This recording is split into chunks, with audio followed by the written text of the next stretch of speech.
This game won't be for everybody is one of those cliche phrases that can mean just about anything.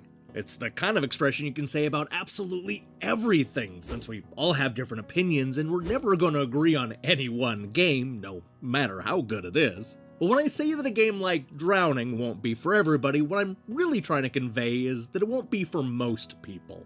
This is a very niche and personal release that takes the players on an emotionally draining journey through years of crippling depression.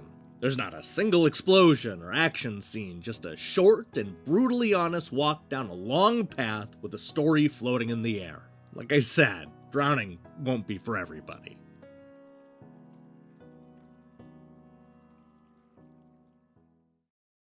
At first glance, Drowning looks like a pleasant stroll through a peaceful forest located next to a tranquil lake. But don't let the idyllic setting fool you, because what sits between the trees is nothing but sadness and self-doubt. This is a coming-of-age story about a teenager's battles with his inner demons. We experience his destructive thoughts while walking through a number of lovely locations, all while reading about his life living with depression. Drowning plays out a lot like a first-person visual novel, where you walk down a path and read one line of story at a time.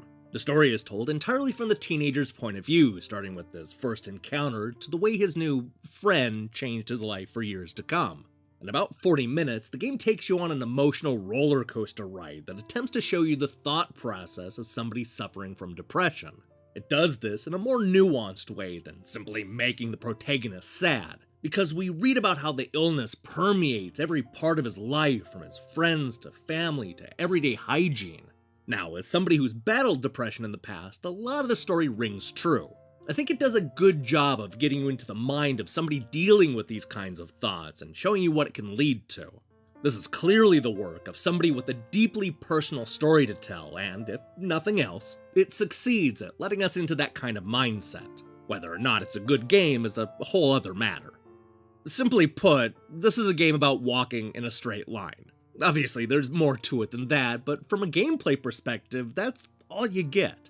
Most of the game revolves around simply walking from one line of the story to the next, but over time you'll start to notice that there are different paths that you can take that'll lead to new endings. And while I like the idea of changing up the outcomes, I wish the branching paths were a little more obvious. I also don't like replaying huge chunks of the game in order to get the different endings. The problem is that a lot of the game feels like a chore. While I think the premise is good and the inner dialogue can be intriguing, the execution leaves a lot to be desired.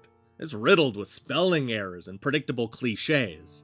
It does a good job of easing you into the kind of mindset, but never does anything interesting with it. The story is bland, and the endings aren't as satisfying as they should be. On that note, I really like the scenic stages and their soothing atmospheres. There were a lot of times where I just wanted to explore the hills and forests, but the invisible walls kept most of the good stuff from me. To make matters worse, I feel like the developer missed a huge opportunity to visually convey our hero's mental state through the backgrounds. We're often reading dark and gloomy thoughts while walking through a bright and sunny forest. It's only at the very end where the graphics and story begin to line up, but by that time it's a little too late. It's also worth mentioning that my mouse cursor remained on the screen the entire time, no matter how hard I tried to get rid of it. There are no options or ways to change the game, so I was stuck with that damn cursor there the whole time. I hope that eventually gets patched out, though I'm not sure it would have changed my opinion much.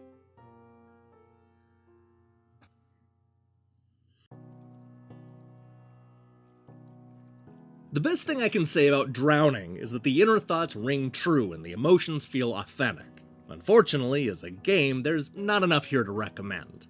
The pacing is painfully slow, the grammar is atrocious, and the different outcomes are all a little too predictable.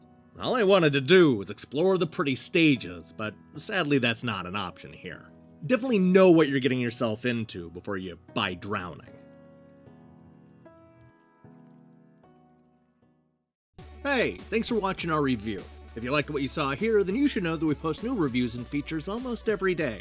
So here's the question I have for you. What's your favorite kind of video game world to explore? Do you like the tropical islands or the big cities, maybe ancient temples? Let me hear your thoughts in the comments below. In other news, I'm currently hard at work on a bunch of new reviews, as well as a feature that looks at the upcoming PlayStation Classic. I strongly recommend you click that subscribe button and support what we're doing here. Until then.